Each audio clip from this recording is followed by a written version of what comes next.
Good afternoon, Miranda. Hey, Megan. How you doing? Thanks for joining me. It's nice to see your face again. You too. Yes. All right. So you are this week's Source member profile. We're going to get to know you a little bit better. And the first question I have for you is a doozy. Are you ready? Ready. What is your earliest childhood memory? Oh, I was actually thinking about this after watching Amanda's. I was like, oh, what is my earliest memory? I know it's hard, right? Okay, so the first prominent memory that I can remember without having like a video or a picture or anything is when I got my bowl cut. And it's because I had bangs. And I mean like they started up here and they were just so full. And I just one day was like, Mom, I want to grow my bangs out. And I told the hairdresser, and her response is, well, if we want to grow your bangs out, we have to put all the other hair up to the same height as your bangs so they grow together. No.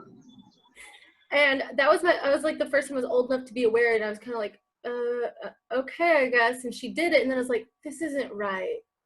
Nope. And so I told my mom, I was like, we're not going to her again. I was like 5 or 6. I would love to see a picture of that haircut. Do pictures somewhere of that haircut? Well, yes. Actually, I showed it to everyone in our happy hour Thursday that you weren't in yet. I'll send it to you. Please do. All right. Do you have siblings? Yes, I have a sister, and then I have a stepbrother. Who was in trouble the most as a child? Probably my sister, but I don't know. Neither of us got in too much trouble. We just mostly got in trouble for arguing with each other and sassing our mom. You know, to be expected between siblings, right? Just the bickering. Well, that's good. What was your first job?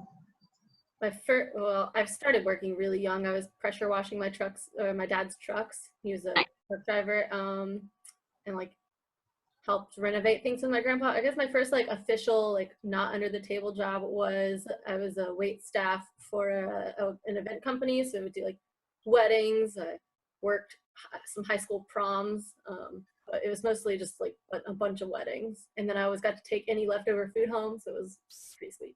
The best part. Excellent. What were you like in high school? Such a nerd. Yeah, what level of nerd? Well, I was church was where I spent maybe 50% of my time. Not that that makes anyone a nerd, but it made me a nerd. I was a nerd.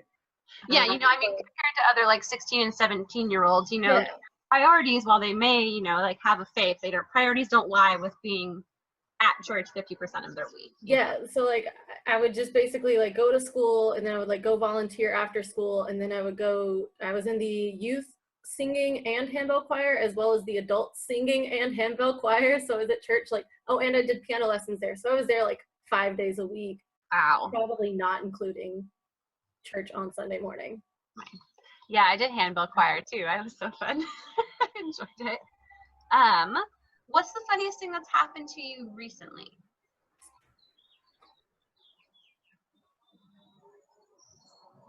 I don't know. I know you've been watching What We Do in the Shadows. That's been bringing me a lot of hilariousness during this kind of dark time we're in. Oh, did you say the funniest thing? I thought you said funniest thing I've done. No, I said the funniest thing that's happened to you lately. Which, given the state of what we're in, can be whatever's made you laugh hard recently. Man, I swear there was I have a good one. Okay, so this weekend, Justin and I went into the Gifford Pinchot Forest since it's technically open. Nice. We were trying to find these boulders that are just boulders laying around, and I went there once before, but I just basically took us there, and there was a straight shot to get to these rocks. Instead, I took us this way and then that way and then this way, and just don't follow me for directions. We got there, but we probably walked a mile just getting somewhere that was a quarter mile away. And you could have done a straight shot instead. Easily. Oops. Getting back to the car was a breeze. How were the boulders? They're good. We have 2 clean, just 2. Nice. That's awesome. Did you climb them? I did. What would you grade them? Most of them are pretty easy, but Sam was able to finish a few routes that he said were a 5. Nice. There were a couple that I finished really fast, and he was like, that's a V3, and I was like, if I can finish it, it's not a V3. That's maximum a 2, but probably a 1. Yeah, that's so great that you're able to get on some real rock. I can't wait to climb. All right, next question. What would your last meal be if the world was going to end tomorrow?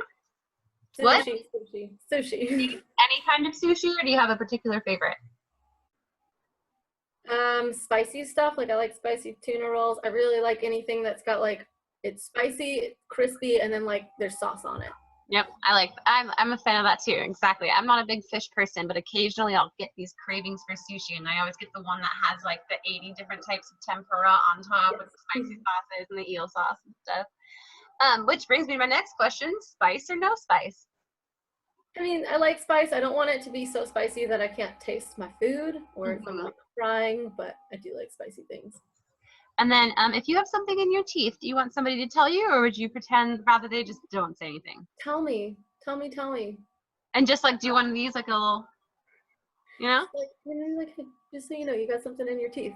The worst is when you go all day and then you're like, really? Now you tell me? And I was telling Jessica, it's been multiple times because, you know, I always like to bring smoothies to work, and like I'll literally be doing multiple back-to-back audible orientations and look at myself in the mirror in the bathroom, washing my hands, and I'm like, there's just blueberries in every single part of my teeth right now, and I've just been smiling at folks for like an hour. Right? Do you prefer to fly or drive to a destination?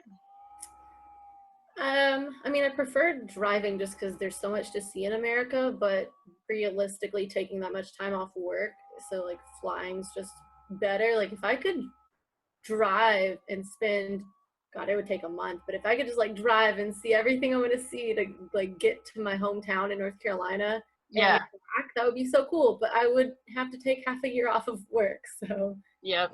Have you ever made that drive before? Did you guys drive from Carolina? In sections. We drove from North Carolina to Denver and lived there for years, and then we drove from there to here. I didn't get to see too much on the way here because it was, well, I mean, I saw things. I didn't get to stop. It was really snowy. I was just surprised I made it here at all. Yeah. Destination. But that's so cool. You've literally driven across America. Almost as much as you can. That's amazing. What is the favorite place you've ever traveled to? Oh, so many places for so many different reasons. You can name a couple. Well, I don't know. It's a tie between, I guess, like this hike I did in Hawaii, and of course, like they call it the Rainbow State, and it's so accurate. So like we finished this hike up this volcano, and you can just see like almost the whole island, and then there was a double rainbow, so like perfect. But then just like Utah is just so flipping cool. It just doesn't. Growing up in Western North Carolina and then going to some place where it's just red rocks everywhere, I was like, what even is this? It's so crazy. Yeah, definitely. Oh man, I would love to go to Utah once everything relaxes a bit. I've never been, but Ben did a solo road trip there a couple years ago just to go snowboarding around all the different resorts and hiking. And I'm like, yeah, let's repeat that trip. I'd like to do that as well. All right, Miranda, well, that's all the questions I have for you today. Thank you so much for joining me. You're very welcome. Know you a little bit better. I hope you have a good rest of your day. Thank you. You too.